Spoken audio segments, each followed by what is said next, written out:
Hey guys, AJAX 22 here, working on that Browning Auto 5. I had this crazy idea last night, and I've been tinkering on it. Instead of using a conventional forend, what I've been thinking about is actually making a spacer for in front of the whatever this part of the barrel is, and then a piece of pipe that has the top milled out of it that's a section right here.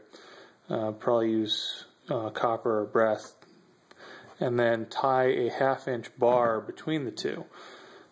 That'll keep this piece from flopping around over here. It'll give a nice support that you can tighten the mag tube end cap down against, and then I can have on this piece over here either a plate or maybe even just mill this out of a block of brass and have hit it with a 3/4 inch ball end mill, and then you'll have a little U-channel that rides along the underside of the barrel, so you have a block that's indexed that won't rotate.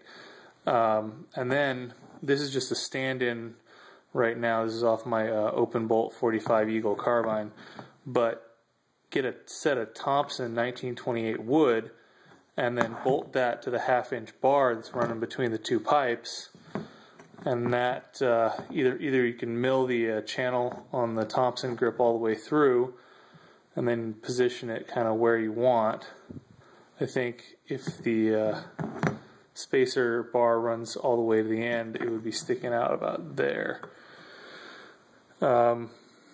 And since we have to be out to here anyway, that'll give us plenty of room. It's just kind of a place to hang your hand. It might be a little bit dangerous for people with long hair and long sleeves, but just for having the spring and moving barrel that's going to be exposed, and it might actually require, well, no, it shouldn't require any guidance, because the little T-slot on the rear end of the barrel is going to be guided internally. It's only going to have about 3 inches of motion, and yeah, that should work. I'm curious to see how much play it gets into the front end, but worst case scenario, we could make some other adjustments. Maybe mill a long U-shaped piece of metal to go over the spacer that we're going to have up front, and to cover the whole moving action. But it'd be real neat to have that whole mechanism exposed. Yeah, so that's a little bit of inspiration I had last night. I love the 1928 Thompson look on that front end. We can get a pretty inexpensive reproduction wood. It just mounts to a chunk of 1/2-inch bar stock. That's how it's held on, one bolt on the original Thompsons. So as long as we can get something out here that won't spin and won't go backwards, we can stick a piece of bar stock on the bottom side of that, and mount that 1928 Thompson wood. And we probably can have a fairly decent range where we can bolt it to, because it doesn't have to go hang out in front like the Thompson does.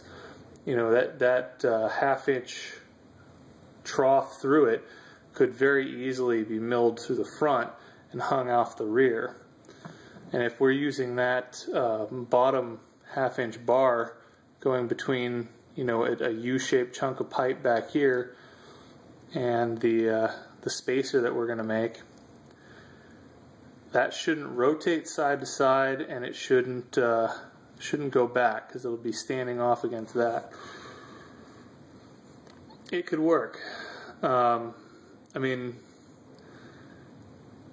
it would even be possible to get really creative and have the front section of this have the bar that's tied to the between the spacer and the rear part, have that separate from the actual piece that the Thompson grip's tied to, and then you could have, you know, just a ring basically with the bar on that, and you could have it so you could adjust it to whatever position you wanted to. So you could hold it like a Sten mag off the left side of the receiver while you're firing from the hip, which would be really fun.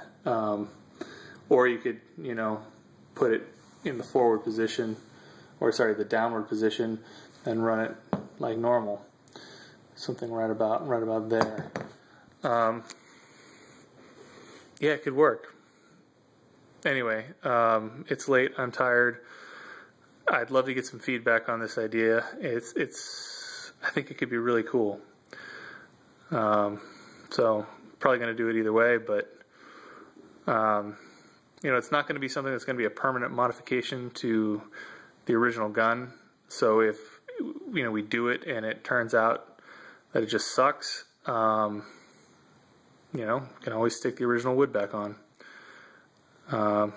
Yeah, probably cost about the same by the time everything's said and done.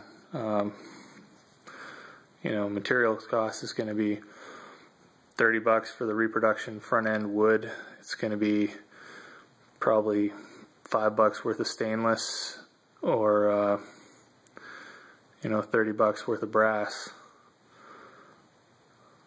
Man, it could be really cool though. Really cool.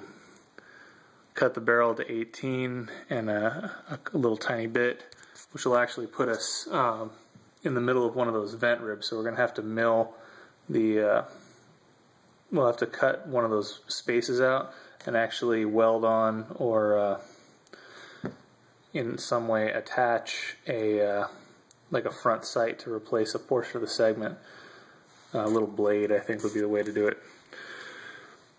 But yeah, so that's what I've been thinking about. Let me know what you think. It's kind of nutty, but I think it could work. All right, bye.